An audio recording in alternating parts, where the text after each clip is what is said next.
Mo kí wa kú àbọ̀ sí inú ẹ̀kọ́ wa ti ilé ẹ̀kọ́ ọjọ́ ìsinmi tọ̀sẹ̀ yìí fún gbogbo àwa ìjọ tí à ń tẹ̀lé ìlànà ilé ẹ̀kọ́ ọjọ́ ìsinmi gbogbogbò tí gbogbo ayé ń lò, èyí tí àwọn ìjọ bí ìjọ onítẹ̀bọmi àti àwọn ìjọ mìíràn káàkiri àgbáyé tí wọ́n ń tẹ̀lé. Lọ́sẹ̀ yìí, orí ọ̀rọ̀ wa tí à ń kẹ́kọ̀ọ́ lé lórí òun la pè ní ìfarahàn ẹ̀mí Ọlọ́run. Ìfarahàn ẹ̀mí Ọlọ́run. A sì ń kẹ́kọ̀ọ́ nínú ìwé Kọ̀ríńtì kejì orí 3 ẹsẹ̀ 5 sí 18. Kọ̀ríńtì kejì orí 3 ẹsẹ̀ 5 sí 18 òun ni à ń ti ń kẹ́kọ̀ọ́. Bí Bíbélì Yorùbá yín bá wà lọ́wọ́ yín, ẹ ṣí, ẹ jẹ́ a jọjọ kà á.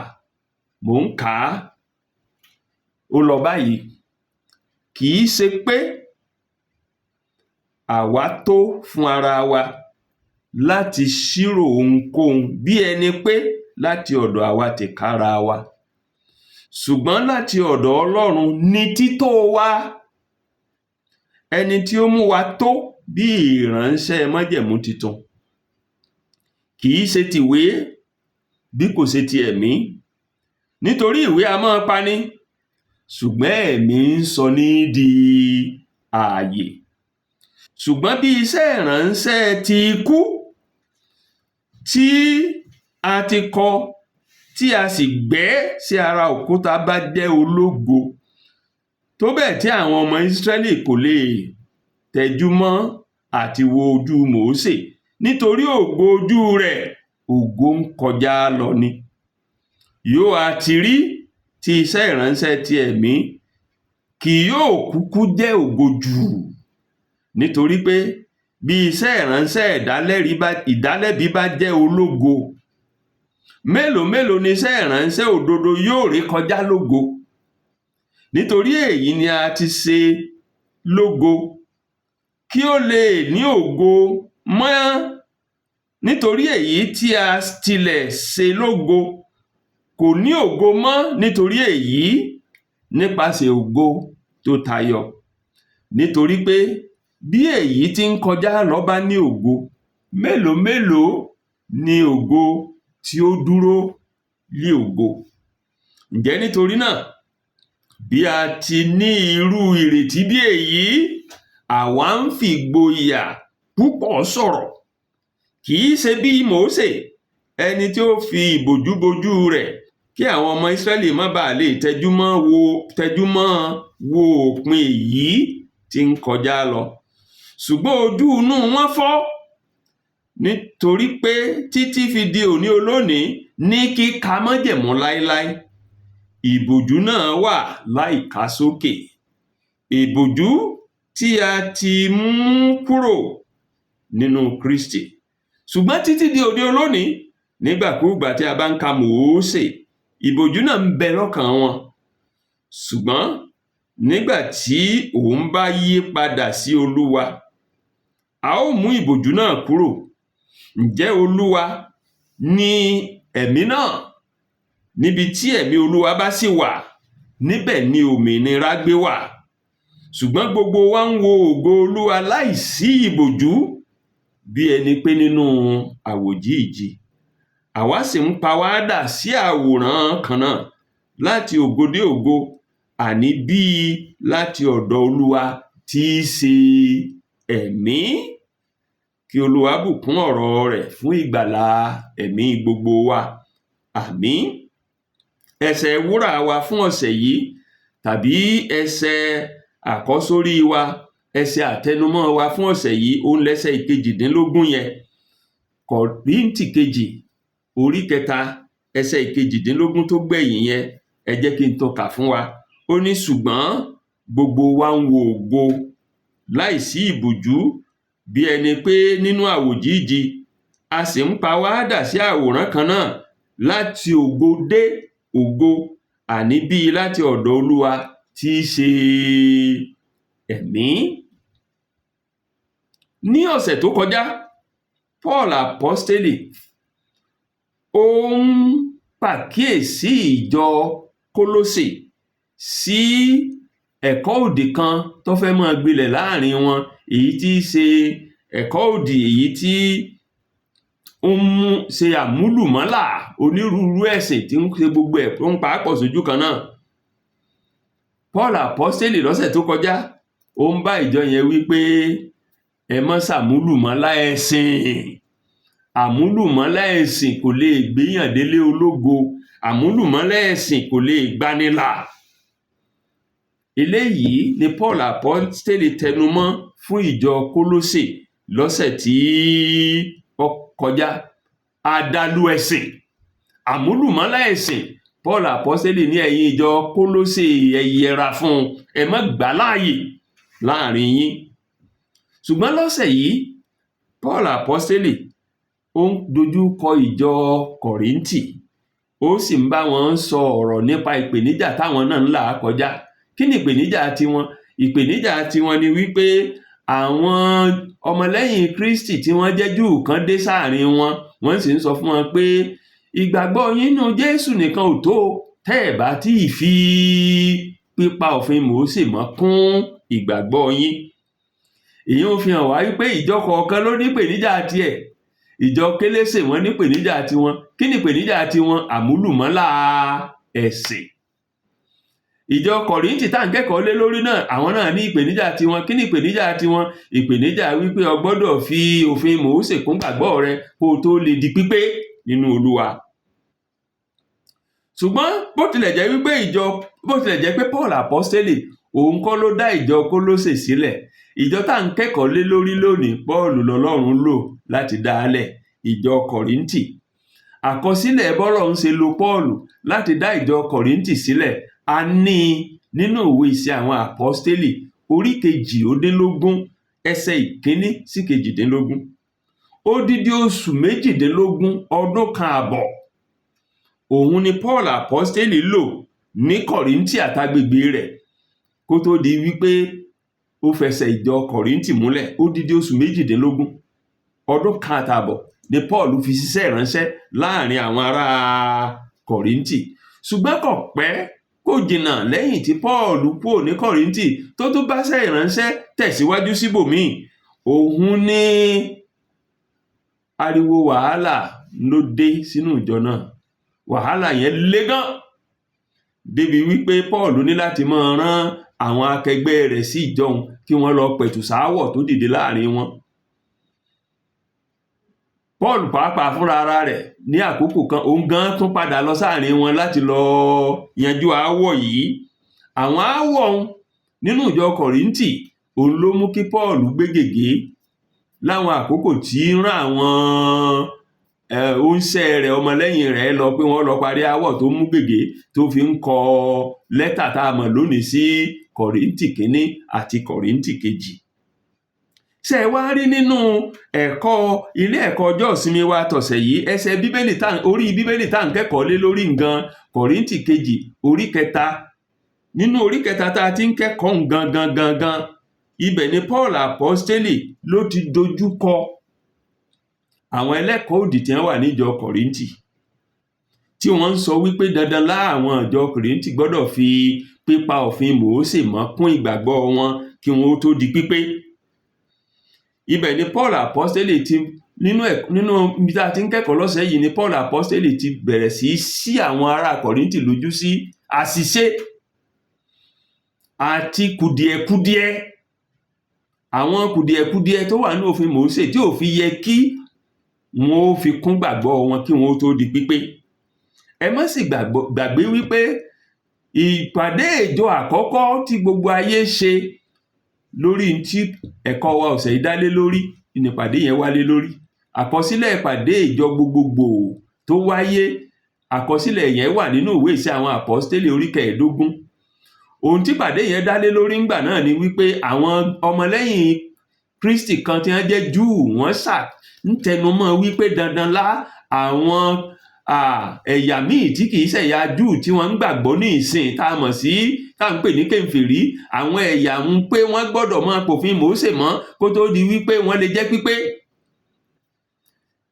Ṣùgbọ́n nígbà tí ìpàdé yẹn wáyé gẹ́gẹ́ bí àkọsílẹ̀ Iṣẹ́ àwọn Àpọ́stélì orí 15 ṣe sọ fún wa, ìfẹnukò nínú ìpàdé òní wípé gbogbo ẹni tí kì í bá ṣe Júù tó bá ti gba Jésù lólúwa àti olùgbàlà rẹ̀, Jésù nìkan tó fún wọn. ẹ má jà á pọn dandan fún wọn pé wọ́n gbọ́dọ̀ máa pa òfin Mósè mọ́. so nítorí ìdí èyí, nínú Kọ́ríńtì kejì orí 3 yìí, Paul apostoli wá bẹ̀rẹ̀ sí ṣe àfàyọ fún àwọn ìjọ Kọ́ríńtì àwọn kùdìẹ̀kudiẹ tó wà nínú òfin tí òfin yẹ kó tiẹ̀ wú tàbí kó yá àwọn ará Kọ́ríńtì tàbí yá ọmọlẹ́yìn Kristi kankan lórí láti máa fi pípa òfin mọ́ fún ìgbàgbọ́ rẹ̀ kó lè di pípé.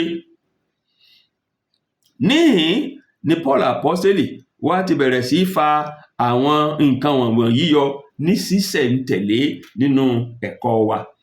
Ẹ̀kọ́ wa yẹn a wá pín sí ọ̀nà méjì péré. Abala àkọ́kọ́ nínú rẹ̀ ó la pè ní ògo májẹ̀mú titun.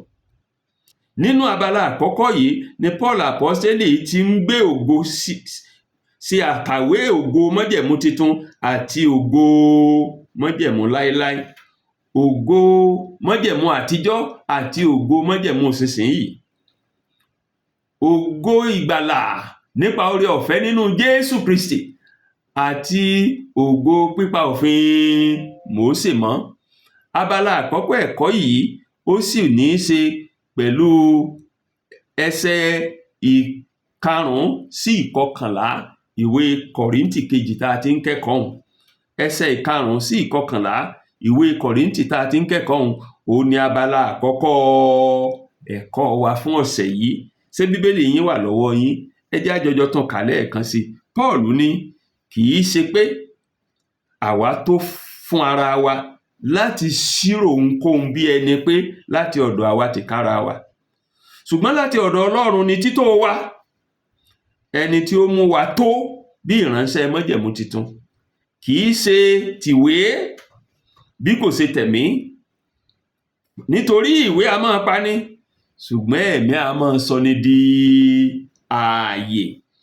Ṣùgbọ́n bí iṣẹ́ ìránṣẹ́ ti kú, tí a ti kọ, tí a sì ti gbẹ́ sí ara òkúta bá jẹ́ ológo, tó bẹ́ẹ̀ tí àwọn ọmọ Ísírẹ́lì kò lè tẹjúmọ́ àti wo ojú Mósè, nítorí pé ògo ojú rẹ̀ ògo ń kọjá lọ.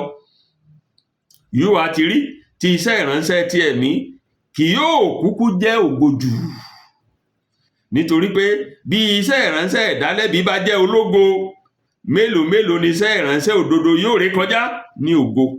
Nítorí èyí ni a ti ṣe lógo kí ó ní ògo mọ́, nítorí èyí tí a ti ṣe lógo kò ní ògo mọ́, nítorí èyí nípasẹ̀ ògo tí ó tayọ.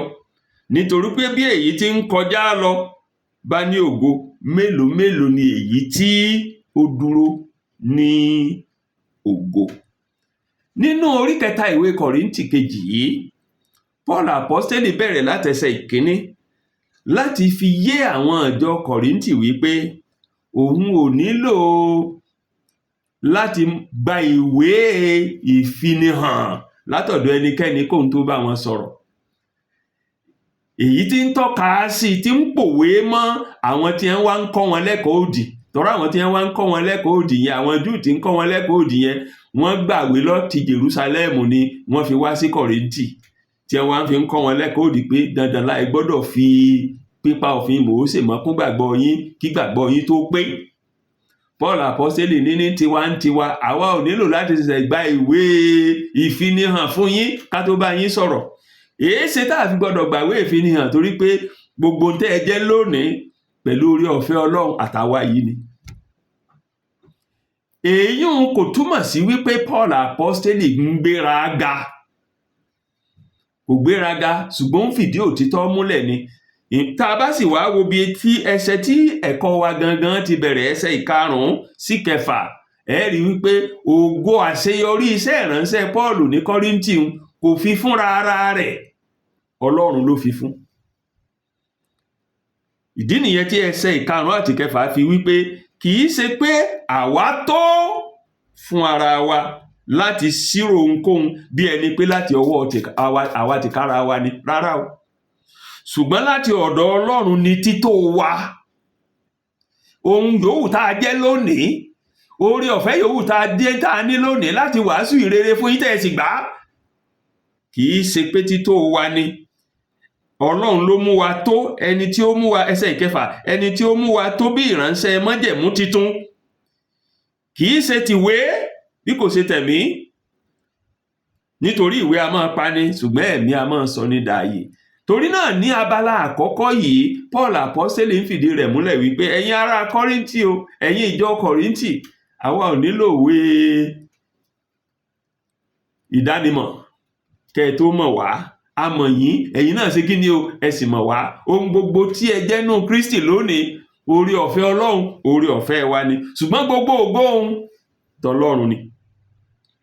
Lẹ́yìn tó sọ gbólóhùn yẹn tán, ló wá bẹ̀rẹ̀ sí í ṣe àfàyọ àwọn kùdìẹ̀kudiẹ tó wà nínú òfin tí àwọn Kìrìsìtẹ́nì Júù tí wọ́n mú kẹ́kọ̀ọ́ òdì ní Kọ́ríńtì ń wípé kí wọ́n fi kún ìgbàgbọ́ wọn. Kùdìẹ̀kudiẹ tó wà nínú òfin tí ò fi yẹ káwọn Kìrìsìtẹ́nì Júù, àwọn Kìrìsìtẹ́nì Kọ́ríńtì fi pípa òfin Mósè mọ́ kún ìgbàgbọ́ wọn. Paul wá bẹ̀rẹ̀ sí í fà wọ́n yọ lẹ́yọ kọ̀ọ̀kan. Nínú abala àkọ́kọ́ ẹ̀kọ́ wa yìí, ó sì fa mẹ́rin yọ gbáǹkọ́gbì mẹ́rin kùdìẹ̀kudiẹ tó wà nínú òfin. Kùdìẹ̀kudiẹ àkọ́kọ́ tó sì fàyọ nínú ẹsẹ̀ ìkẹfà, ìwé tá a ti ń kẹ́kọ̀ọ́ Kọ́ríńtì kejì orí kẹta nínú ẹsẹ̀ ìkẹfà lẹ́wà. Kí sì ni kùdìẹ̀kudiẹ náà? Kùdìẹ̀kudiẹ náà ni wípé ìwé a máa pani. Ìwé níbẹ̀ ń sì tọ́ka sí májẹ̀mú àtijọ́. Ìwé níbẹ̀ ń tọ́ka sí májẹ̀mú láéláé. Ìwé níbẹ̀ ń tọ́ka sí òfin Mósè. A máa pani, ṣùgbọ́n ẹ̀mí ní sọ ní di ààyè. Ẹ̀mí ta ni? Ẹ̀mí Jésù Kristi, ẹ̀mí mímọ́, ẹ̀mí Ọlọ́run, òní ń sọ ní di ààyè. Tẹ́ ẹ̀ bá sì gbàgbé nínú àwọn ẹ̀kọ́ ilé ẹ̀kọ́ ọjọ́ ìsinmi wa tá a ti kọ́ sẹ́yìn, a ti ń tẹnu mọ́ fún wa wípé nǹkan kan ṣoṣo lòfin lè ṣe, nǹkan kan ṣoṣo tófin lè ṣe, òun náà sì ní kọ́nà ká àléébù. O ti ṣí ọkọjá ààyè rẹ ní ọgbà. Òfin ò lè gbánilà. Ẹni òfin bá dè, òfin fúnra ara rẹ̀ ò lè tú. Òfin ò lè fúnni ní ìyè. Òfin ò lè sọ ní dààyè. Májẹ̀mú titun nínú Jésù Kristi, òun ní ń sọ ní di ààyè, òun ní ń sọ ní dòmìnira, òun ní ń fi ìyè fúnni. Ìdí nìyẹn tí ìwé mímọ́ fi sọ nínú ìwé ìrere Jọ́ọ̀nù orí 3 ẹsẹ̀ 14 pé torí Ọlọ́run fi aráyé tó bẹ́ẹ̀ gẹ́ẹ́ tí ó fi ọmọ bíbí rẹ̀ kan ṣoṣo fún wa, kí ẹnikẹ́ni tó bá gbà á gbọ́ kó má bàa ṣègbé, ṣùgbọ́n kó lè ní ìyè àìnípẹ̀kun. Májẹ̀mú titun ní ń fi ìyè fúnni. Kì í ṣe kìkì eyín òun nìkan. Jésù Olúwa wa tó sọ nínú ìwé Jọ́ọ̀nù nǹkan náà orí 10 ẹsẹ̀ 10 wípé èmi wá kí wọn ó lè ní ìyè, àní kí wọ́n lè ní lọ́pọ̀lọpọ̀. Èmi wá kí wọ́n lè ní ìyè, àní kí wọ́n lè ní lọ́pọ̀lọpọ̀. Torí náà nígbà tí òfin ń pani, ìgbàgbọ́ nínú Jésù ń fúnni ní ìyè àìnípẹ̀kun. Ìgbàgbọ́ nínú Jésù ń fúnni ní ìyè lọ́pọ̀lọpọ̀. Kùdìẹ̀kudiẹ àkọ́kọ́ nínú òfin nù. Òfin a máa pani, ṣùgbọ́n ìgbàgbọ́ nínú Jésù ní ń fúnni níyè. Ṣé tí wọ́n ń pani lọ́wọ́ àlọ́bẹ̀ òfin tí fúnni níyè lẹ̀? Kùdìẹ̀kudiẹ kejì tí òfin mú lọ́wọ́, òun ni wípé òfin lógo, ṣùgbọ́n ògo rẹ̀ fún ìgbà díẹ̀ ni. Ògo rẹ̀ fún ìgbà kúkúrú ni. Ògo rẹ̀, ògo tí máa tán ni. Ìyún sì ni ẹsẹ̀ 7 àti 8 ìwé tá a ti ń kẹ́kọ̀ọ́ yẹn tẹnumọ́ fún wa. Kọ́ríńtì kejì orí 3 ẹsẹ̀ 7 àti 8, nígbà tó ní ṣùgbọ́n bí iṣẹ́ ìránṣẹ́ ti kú. Ẹ má gbàgbé kókó tá a kọ́kọ́ sọ lẹ́ẹ̀kan pé ń pani. Iṣẹ́ ìránṣẹ́ ti kú, tí a kọ́ tí a sì gbé sí ara òkúta bá jẹ́ ológo, tó bẹ́ẹ̀ tí àwọn ọmọ Ísírẹ́lì kò lè tẹjú mọ́ ojú àti wojú Mósè nítorí ògo ojú rẹ̀. Ẹ wá má gbàgbé gbólóhùn tó tẹ̀lé, ògo tí ń kọjá lọ. yóò àti rí ẹsẹ̀ ìkẹjọ, yóò àti rí tí iṣẹ́ ìránṣẹ́ ti ẹ̀mí kì yóò kúkú jẹ́ ògo jù. Nínú abala yìí, Paul àpọ́sítélì kò sọ wípé òfin ò lógo, òfin lógo tiẹ̀, ṣùgbọ́n ògo tiẹ̀ ògo tí ń kọjá lọ ni, ògo tó wà fúngbà díẹ̀ ni, kì í ṣe ògo tó wà fún títí ayé. Ṣùgbọ́n iṣẹ́ ìránṣẹ́ ti ẹ̀mí, èyí ò ní iṣẹ́ ìránṣẹ́ ìgbàlà, èyí tá a fi fún gbogbo ayé nínú Jésù Kristi, ó lógo, ògo ayérayé sì ni, ògo tí kì í tán ni, ògo Olúwa tí kì í tán ni, ògo ayérayé ni. Tẹ́ ẹ bá sì wo inú ìwé Ẹ́kísódù orí 24 bẹ̀rẹ̀ láti ẹsẹ̀ 29 títí dé ẹsẹ̀ 35. Exodus 34:29-35. Tẹ́ ẹ bá wo ìwé Ẹ́kísódù orí 24 ẹsẹ̀ 1 títí dé ẹsẹ̀ 5:30, a rí kà ń bẹ̀ bí Mósè ti ń ṣe láàrin àwọn ọmọ Ísírẹ́lì lẹ́yìn tó torí òkè Sínáì dé tó gbòfin dé. Àwọn ọmọ Ísírẹ́lì ò lè wojú rẹ̀ torí pé ojú rẹ̀ ó lógo, ó tàn yínrínyínrín toró ti wà pẹ̀lú Olúwa. Ṣùgbọ́n kí àwọn ọmọ Ísírẹ́lì má bàa rí pé ògo tó wà lójú òun yìí ògo tí ń kọjá lọ ni, Mósè ó fi ìbòjúbojú rẹ̀. Àkọsílẹ̀ yẹn wà ní ìwé Ẹ́kísódù. Èyí ò ní Paul àpọ́sítélì ń tọ́ka sí bí wípé ògo tí Mósè, ìbòjú tí Mósè ń fi sójú, ó ń fi sójú káwọn èèyàn má rí pé ògo ojú rẹ̀ yẹn ń tán, ó ń kọjá lọ. Ṣùgbọ́n ògo yìí tí ó wà nínú ìgbàgbọ́ nínú Jésù, ògo májẹ̀mú titun, ògo tí kìí tán ni, ògo tí ń tàn ṣùgbọ́n tí kìí tán òun ni. Ògo tí májẹ̀mú láíláí, ògo tòfin, ògo tí ń tàn ṣùgbọ́n tí í tán ni. Ògo òfin, ògo tí ó tàn, tí í ṣe kíni o, tó sì ń tán ni. Ṣùgbọ́n ògo májẹ̀mú titun, ògo tí ń tàn ṣùgbọ́n tí kìí tán láíláí òun ni. Eléyìí ni kùdìẹ̀kudiẹ ẹlẹ́ẹ̀kejì tí ò fi yẹ kọ́mọlẹ́yìn Kristi tó ní ìgbàgbọ́ nínú Jésù kó máa fi òfin ṣe atọ́nà ayé rẹ̀. Kókó kẹta, kùdìẹ̀kudiẹ kẹta tí Paul àpọ́sítélì tọ́ka sí nínú ẹ̀kọ́ wa yìí, tí kò fi yẹ káwọn ìjọ Kọ́ríńtì kí wọ́n fi òfin Mósè máa ṣatọ́nà ayé wọn àbí ìgbàgbọ́ wọn, ó ní wípé òfin máa dáni lẹ́bi ni, kì í dáyàn láre. Òfin máa dáni lẹ́bi ni, kì í dáni láre. Ṣùgbọ́n májẹ̀mú titun nínú Jésù Kristi, ó ń sọ ní dolódodo ni, ìmúni wà ní pípé pẹ̀lú Ọlọ́run ni, ìmúni wà ní títọ́ pẹ̀lú Ọlọ́run ni. Ìyẹn ní ẹsẹ̀ 9 ìwé tá a ti ń kẹ́kọ̀ọ́ yìí ó fìdí rẹ̀ múlẹ̀ nígbà tí ìwé mímọ́ ní nítorí pé bí iṣẹ́ ìránṣẹ́ ìdálẹ́bi bá jẹ́ ológo, mélòó mélòó ni iṣẹ́ ìránṣẹ́ òdodo yóò rí kọjá ní ògo. Èyí ò ní wípé òfin májẹ̀mú láíláí, iṣẹ́ ìránṣẹ́ ìdálẹ́bi lóní. Bí mo ṣe sọ lẹ́ẹ̀kan, ní tó fi máa ṣe ni pé kó tọ́ka àléébù, ó ti ṣí, kó dá ẹni orí òfin kọjá lẹ́bi. Iṣẹ́ ìránṣẹ́ ìdálẹ́bi níṣẹ́ ìránṣẹ́ òfin. Ṣùgbọ́n ìgbàgbọ́ nínú Kristi, iṣẹ́ ìránṣẹ́ òdodo ni. Torí náà iṣẹ́ kì í dáni lẹ́bi, ìgbàgbọ́ nínú Jésù Kristi ń dáyàn láre ni. Ìdí nìyí tó fi jẹ́ pé nípa oore ọ̀fẹ́ la fi gbà wá là, nípa ìgbàgbọ́. Ìgbàgbọ́ tí ń sì ń dáni láre ni. Tẹ́ ẹ bá gbàgbé inú àwọn ẹ̀kọ́ tá a ti kọ́ sẹ́yìn, a ti kọ́ bí ìgbàgbọ́ nínú Jésù ti ń dáyàn láre, kì í dáyàn lẹ́bi.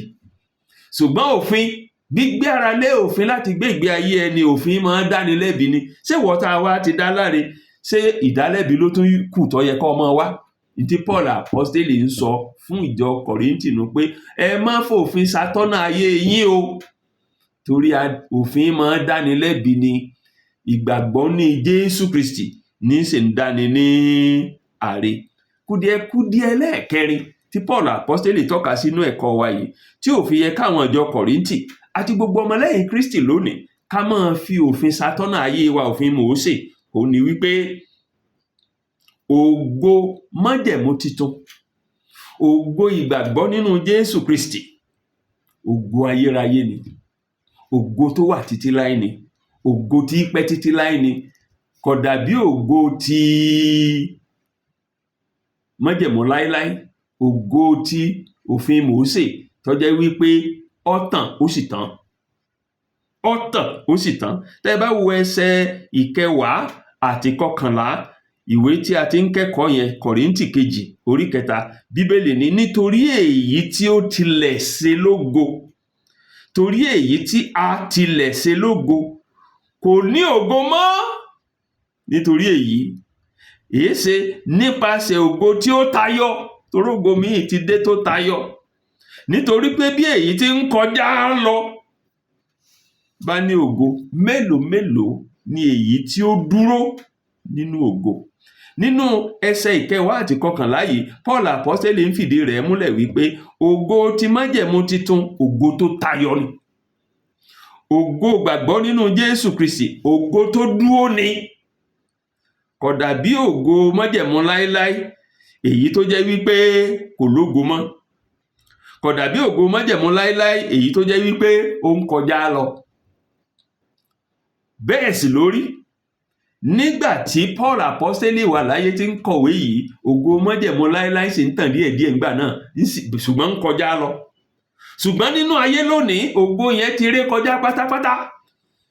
Torí pé ní AD 70, ní àádọ́rin ọdún 70 lẹ́yìn ikú Olúwa wa, òun níjọba Róòmù gbógun ti Jerusalem tí wọ́n bì wó. Kìí ṣe Jerusalem nìkan wọ́n bì wó, wọ́n bì tẹ́ḿpìlì náà wó pátápátá. Ńgbà wọ́n bì wó pátápátá, lónìí nígbà bíbì wó tẹ́ḿpìlì onígbà náà lọ́hùn ló fòpin sí ògo májẹ̀mú láéláé, ló fòpin sí ògo òfin Mósè. Torí pé látìgbà náà àwọn ọmọ Ísírẹ́lì ò ní tẹ́ḿpìlì mọ́. Látìgbà náà títí di ìsinsìnyí wọn ò sì ní àwọn àlùfáà mọ́. Ohun gbogbo tó kù tá a lè rí tàbí tá a lè sọ nípa ògo májẹ̀mú láéláé àbí ògo ti òfin Mósè kò ju tá a bá rí kà nínú Bíbélì mímọ́ tá à ń kà lónìí lọ. Ṣùgbọ́n gbogbo ògo ní Ísírẹ́lì pátápátá gbogbo ẹ̀ ló ti parun. Gẹ́gẹ́ bí Paul apọ́sítélì sì sọ, bẹ́ẹ̀ lórí. Ògo ìgbàgbọ́ nínú Jésù ni ògo ayérayé, ni ògo tí kìí tán. Ìyẹn sì ni ó yẹ kó ń gbàgbọ́ ṣe kí ni o, kó dìmú ṣinṣin. Níhìn labala àkọ́kọ́ ẹ̀kọ́ wa ló ti tẹnubodò tó ti mú mi. Èyí tí ó wá mú wa ré kọjá sí abala kejì ẹ̀kọ́ wa, èyí tá a pè ní ìyípadà nípa ògo Ọlọ́run. Ìyípadà tàbí àyípadà nípa ògo Ọlọ́run. Èyí ń sì ní í ṣe pẹ̀lú Kọ́ríńtì kejì tá a ti ń kẹ́kọ̀ọ́ ọ̀hún. Ẹsẹ̀ 11 sí 22. Kọ́ríńtì kejì orí 3 ẹsẹ̀ 11 sí 22. Ṣé Bíbélì yín wà lọ́wọ́ yín? Ẹ jẹ́ a jọjọ kà á lẹ́ẹ̀kan sí. Bíbélì ní, ǹjẹ́ nítorí náà bí a ti ní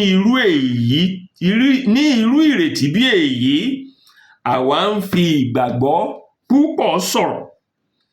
Kìí ṣe bí Mósè o, ẹni tí ó fi ìbòjú bojú rẹ̀ kí àwọn ọmọ Ísírẹ́lì má bàa lè tẹjúmọ́ wo òpin èyí tí ń kọjá lọ. Ṣùgbọ́n ojú inú wọn fọ́, nítorí pé títí fi di òní olónìí, ní kíka májẹ̀mú láéláé, ìbòjú náà wà láìká sókè. Ìbòjú tí a mú kúrò nínú Kristi Jésù. Ṣùgbọ́n títí di òní olónìí, nígbàkúùgbà tí a bá ń ka Mósè, ìbòjú náà sì ń bẹ lọ́kàn wọn. Ṣùgbọ́n nígbà tí òun bá yí padà sí Olúwa, a ó mú ìbòjú náà kúrò. Ǹjẹ́ Olúwa ni ẹ̀mí náà? Níbi tí ẹ̀mí Olúwa bá sì wà, níbẹ̀ ni òmìnira gbé wà.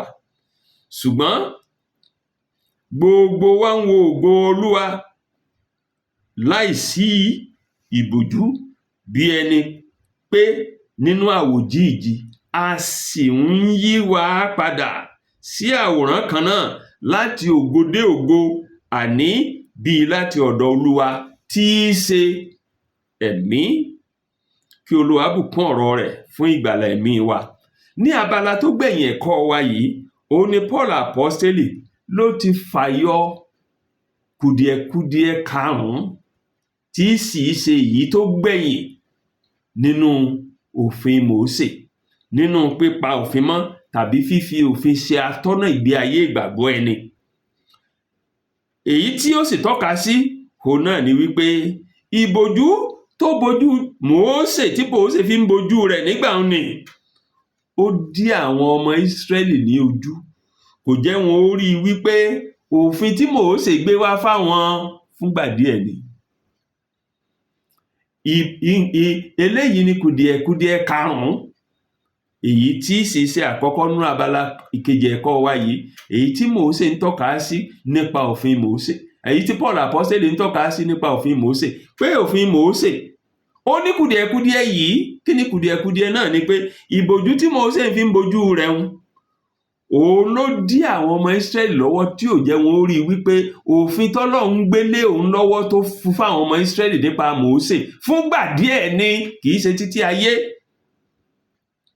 Eléyìí ń lẹ́sẹ̀ ìkejìlá àti ẹsẹ̀ ìkẹtàlá ìwé tá a ti ń kẹ́kọ̀ọ́ yẹn ń fìdí rẹ̀ múlẹ̀ fún wa nígbà tó ní ǹjẹ́ nítorí náà bí a ti ní irú ìrètí bí èyí, àwa ń fìgboyà sọ̀rọ̀, kì í ṣe bí Mósè ẹni tí ó fi ìbòjú bojú rẹ̀, kí àwọn ọmọ Ísírẹ́lì má lè tẹjú mọ́ wo òpin èyí tí ń kọjá lọ.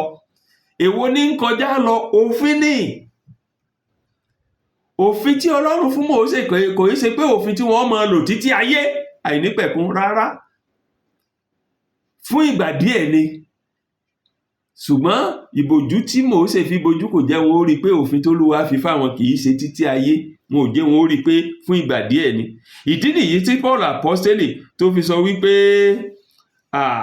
ìbòjú ó fọ́ wọn lójú inú. Ìbòjú yẹn fọ́ wọn lójú inú. Ìbòjú yẹn sì nígbà tó sì fọ́ wọn lójú inú tán, kò jẹ́ wọn ó rí iná róde, kò jẹ́ wọn ó rí pé òfin yẹn òfin tí ń kọjá lọ ni. Ìyẹn ni ẹsẹ̀ ìkẹrìnlá àti kẹẹ̀ẹ́dógún sọ fún wa. Tó torí náà títí dòní olónìí, torí pé ìbòjú yẹn sì wà ń bẹ̀, ojú inú wọn fọ́, wọn ò rí títí dòní olónìí wípé òfin tí a fi fún Mósè kì í ṣòfin tí wọ́n máa tẹ̀lé lọ títí ayé fúngbà díẹ̀ ni. Ìdí nìyẹn tẹ́sẹ̀ ìkẹrìnlá àti kẹẹ̀ẹ́dógún fi ní ṣùgbọ́n ojú inú wọn fọ́, nítorí pé títí ó fi di òní olónìí ní kíka májẹ̀mú láíláí ìbòjú náà sì wà láìká sókè. Ìbòjú tí a ti mú kúrò nínú Kristi, ṣùgbọ́n títí di òní olónìí nígbàkúùgbà tí a bá ń ka Mósè, ìbòjú náà sì ń bẹ lọ́kàn wọn.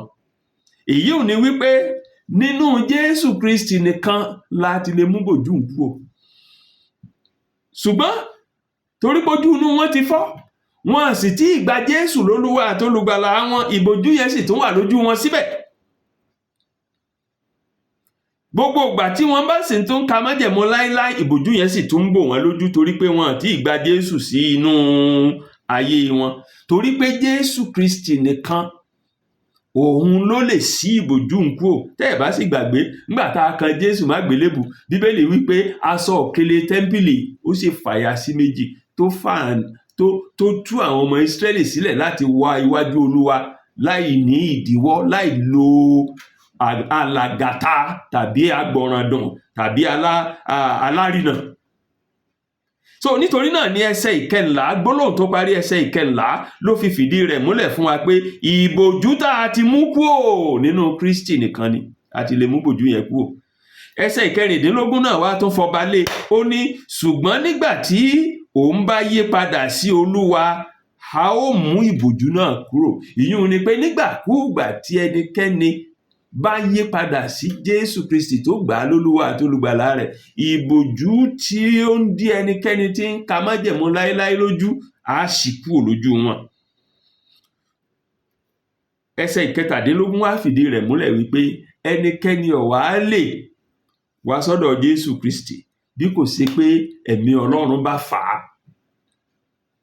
Ẹnikẹ́ni ò lè wá, ó ṣe Júù ni o, ó ṣe kèfèrí ni o, ó ṣe Júù ni, ó ṣe gbogbo ẹ̀yà yòókù láyé tí kìí ṣe Júù ni, kò sí ẹnikẹ́ni tó lè wá sọ́dọ̀ Jésù, tó lè wá sọ́dọ̀ Olúwa bí kò ṣe pé Olúwa fúnra rẹ̀ bá ṣe kí ni o, ó bá fà á.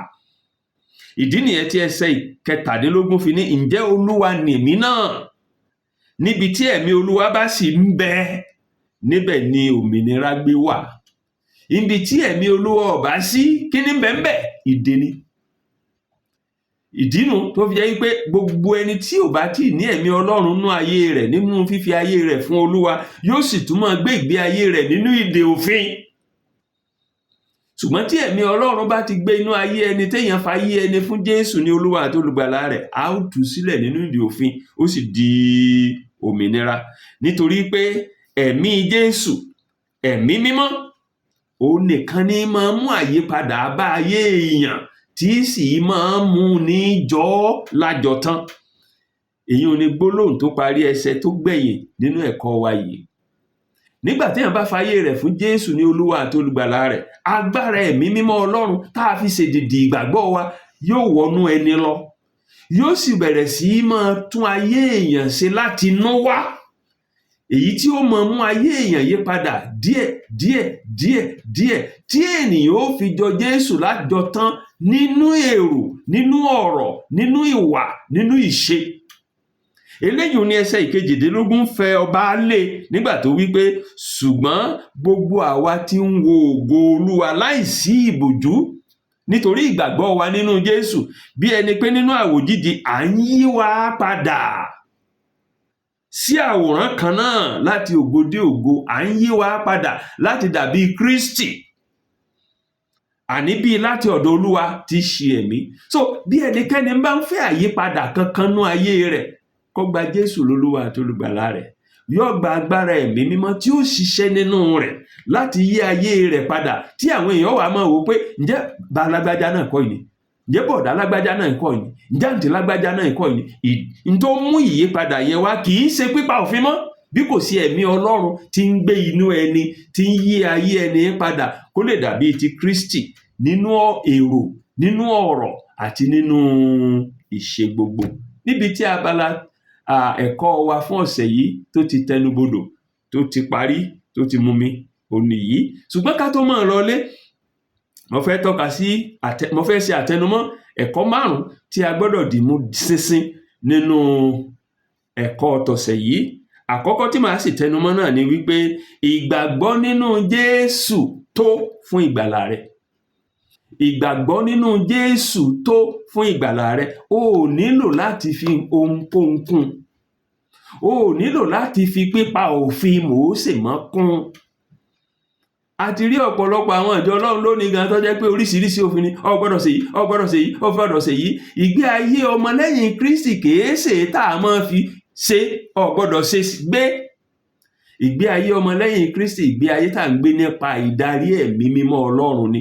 Jésù tó fún ọ láti ní ìgbàlà. O ò nílò láti fòfin Mósè, pípa òfin Mósè mọ́. O ò nílò láti fi kún gbàgbọ́ rẹ̀. Àtẹnumọ́ àkọ́kọ́ nínú ẹ̀kọ́ wa lọ́sẹ̀ yìí nù. Àtẹnumọ́ kejì ni wípé májẹ̀mú àtijọ́ ìdálẹ́bi ló mú wá, ìdè ló fi ń deni. Májẹ̀mú titun òní túni sílẹ̀, torí pé Jésù wá ká lè ní ìtúsílẹ̀ ni, ká lè di òmìnira ni. Ìwé mímọ́ sì ní bí ọmọ bá sọ yín dòmìnira, ẹ̀yin ó di òmìnira ní tòótọ́. Ẹnikẹ́ni tó bá fẹ́ máa gbégbé ayé rẹ̀ pẹ̀lú èyí ló gbọ́dọ̀ ṣe, èyí ló gbọ́dọ̀ ṣe, pípa òfin Mósè mọ́, inú ìdè ni ó mọ sọ̀rọ̀ ẹ̀ sí. Ṣùgbọ́n ìgbàgbọ́ nínú Jésù ń túni sílẹ̀ nínú ìdè ni, kì í fini sínú ìdè. Ẹ̀mí Ọlọ́run tí ń bẹ ní, tí à ń fi fúnni nínú ìgbàgbọ́ yẹn, téèyàn bá ní ìgbàgbọ́ yẹn lóòótọ́, òun ni ó máa mú àyípadà bá ayé èèyàn, tí ó sì máa múni jọ Jésù lójoojúmọ́ lájọtán. Lọ́nà kẹta, òfin pani ni, kì í túni sílẹ̀. Òfin ń dáni lẹ́bi ni, ṣùgbọ́n ìgbàgbọ́ nínú Jésù Kristi òun ní ń fúnni ní ìyè àìnípẹ̀kun. Ìgbàgbọ́ nínú Jésù Kristi ní ń fúnni ní ìyè ayérayé. Ìdí nìyẹn tí Jésù Olúwa wa ńgbà tí ń sọ̀rọ̀ nínú ìwé rere Jọ́ọ̀nù orí 10 ẹsẹ̀ 10 tó ní èmi wá kí wọn ó lè ní ìyè àní kí wọn ó lè ní lọ́pọ̀lọpọ̀. Lọ́nà karùn-ún, ẹ̀mí Jésù nìkan òun ló lè mú àyípadà bá ayé èèyàn téèyàn ó fi jọ Ọlọ́run. Ẹ̀mí mímọ́, ẹ̀mí Jésù nìkan òun ló lè mú àyípadà bá ayé èèyàn tí èèyàn ó fi jọ Kristi, tí ó fi jọ Ọlọ́run ní àjọtán. Òfin ò lè ṣe é. Gẹ́gẹ́ bí ènìyàn, ó rí i pé bọ́ọ̀ bá ti lọ́ọ̀ ń pàkan mọ́ lò sí rú ọ̀kan, bọ́ọ̀ bá ti lọ́ọ̀ ń pàkan mọ́ lọ́ọ̀ mọ́ rú ọ̀kan. Ṣùgbọ́n tí o bá lè dúró nínú ìgbàgbọ́ rẹ nínú Jésù, tó o sì gba ẹ̀mí Ọlọ́run láàyè lọ́kàn rẹ, wẹ́rẹ́wẹ́rẹ́ ó kàn rí wípé ayé rẹ yí padà, ó sì jọ ti Kristi lájọtán ni. Ní ìparí, kókó ẹ̀kọ́ wa lọ́sẹ̀ yìí ni wípé má gbára lé òfin láti gbé ìgbé ayé ọmọlẹ́yìn Kristi. Gbára lé ẹ̀mí mímọ́ Ọlọ́run. Òun ni ó ràn ọ́ lọ́wọ́ láti jọ Kristi lájọtán. Ìyẹn mú mi rántí orin kan tá a máa ń kọ pé mo fẹ́ kí dàbí Jésù nínú ìwà pẹ̀lẹ́, kò sẹ́ni tó gbọ́rọ̀ bínú lẹ́nu rẹ̀ lẹ́ẹ̀kan rí. Pípa òfin mọ́ kò lè jẹ́ òjẹ́ Jésù. Ohun tó lè mú ọjọ́ Jésù òun ni gbígbára lé ẹ̀mí Ọlọ́run, gbígba ẹ̀mí Ọlọ́run láàyè lọ́kàn rẹ lẹ́yìn tí o ti gba Jésù lólúwa àti olùgbàlà rẹ tán. Gbígba ẹ̀mí Ọlọ́run láàyè lọ́kàn rẹ láti mú àyípadà bá ayé rẹ láti inú. Ìyẹn ni ó jẹ́ ọjọ́ Jésù lájọtán ní èrò rẹ, ní ọ̀rọ̀ rẹ àti ní ìṣe rẹ gbogbo. Ibi tí ẹ̀kọ́ wa lónìí ti dánu dúró nù. Mo fà yín lé àwọn olùkọ́ wa lọ́wọ́ ní ilé ìjọ wa kọ̀ọ̀kan gbogbo ní ọjọ́ Olúwa tí ń bọ̀ nígbà tá a máa kẹ́kọ̀ọ́ yìí. Àdúrà mi ni wípé nígbà tá à ń kẹ́kọ̀ọ́ yìí ní ọjọ́ Olúwa tí ń bọ̀, Olúwa ó ṣí wa níyè, yóò sì ṣí wa lójú láti rí àwọn òkodoro òdodo ọ̀rọ̀ rẹ̀, yóò sì ràn wá lọ́wọ́ láti fi sínú ìṣe kí ìgbàgbọ́ wa kó lè dúró ṣinṣin, kẹ́sẹ̀ wa ọmọ yẹ̀. Ǹjẹ́ títí ọ̀sẹ̀ tí ń bọ̀ tá a tún máa pàdé, ó dàbọ̀.